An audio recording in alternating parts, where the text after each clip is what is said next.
One thing that I hate when reading a Bleach chapter is seeing an entire page devoted to just one panel. One or two panels max. I mean, in all honesty, guys, it's just ridiculous. Because sometimes it feels like Kubo is just trying to reach a page count with some of his chapters.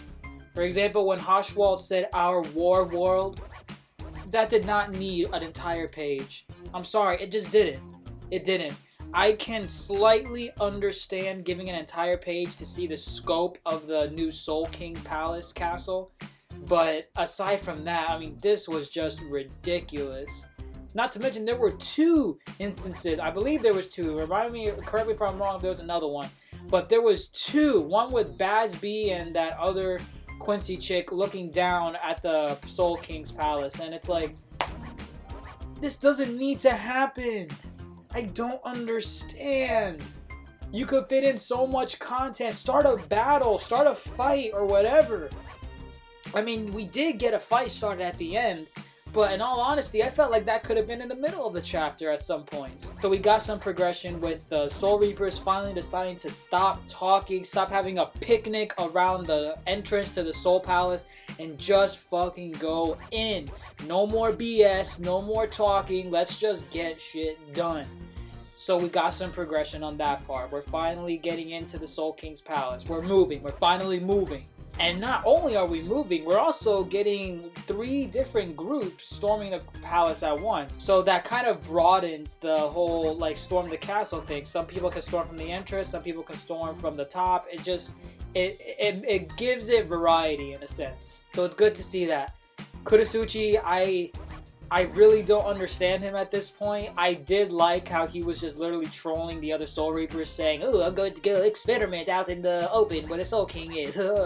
But it's a war. This is bringing your own existence into account. So the fact that you almost decided to not help the Soul Reapers to go do your own thing, it's like, I guess it's in his character, but it's just like, is this the time for that? Like, in all honesty, it doesn't feel like it at all.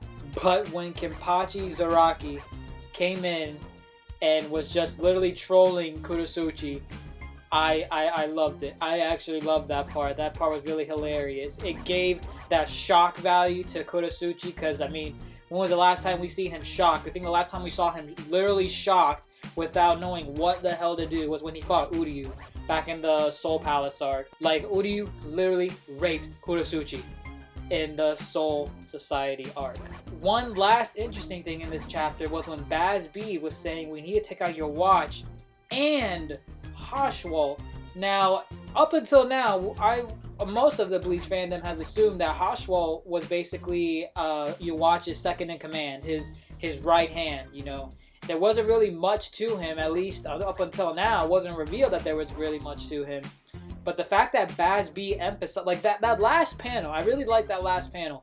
It emphasized that Haschwalth is more than meets the eye. Like, I don't know if he's planning to, like, steal your watch's powers from him, like when he's at his weakest, or I don't know what his game is, but Baz B knows that if we're gonna take out the Quincy's, we need to take out your watch and Haschwalth. None of the other Royal Guard matters right now. Fuck them, fuck Uryu, no one else matters except Haschwalth and your watch. So I really like that. It kind of gave a little bit more mystery to what we're getting ourselves into. You know, it's not all about stopping your watch. We also got to stop his little butt boy, Haschwalth. But yeah, that's pretty much all I have for this chapter. We got progression. Oh, I almost forgot. Grimmjow going in on Askin. I believe that's his name, Askin, the little, you know, fruity Quincy. But I'm finally glad that some character, and especially Grimmjow, this fits Grimmjow's character so well. He literally was screaming what all the fans of Bleach for the past few weeks have been saying. Stop talking. Get shit done. If none of you are going to do it, I am. Grimmjow Jack. So it was nice to see Grimmjow going in, not giving 2 shits about what's going to happen to him. Going in on Askin. Naturally, Askin is not defeated. We're still going to have a fight with him. But I wonder if it's going to be a 1v1 fight, because Kubo is mostly known for doing 1v1 fights with his character. So I'm wondering if Grimmjow is going to be that person. Because if that's the case, it's It's a bit early in the game to stay behind and let the others go ahead to the Soul Palace and basically show off his powers. I'm assuming if Grimmjow's gonna go 1v1, he's gonna show all that he's learned up until now. And in all honesty, we do need that from Grimmjow, because up until now, I mean, so much has happened with Ichigo and all the other Soul Reapers. I mean, I have no idea how Grimmjow would be able to keep up with them.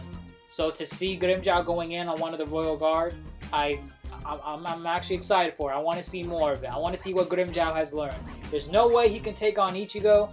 I mean, Ichigo has just went leaps and bounds past where he used to be. So let's just see what it is. But yeah, that's about all for this chapter. Let me know what you all think in the comments below. Do you guys think that this was an actually okay chapter? Shit was actually moving forward? Do you finally like that Grimmjow literally spoke most of our minds and just said, hey, shut the fuck up, let's go? But yeah, that's all I have for this one. If you enjoyed the video, if you could leave a like, I would greatly appreciate it. And if you haven't subscribed, ooh, I would love you forever. And as always, people, stay beautiful.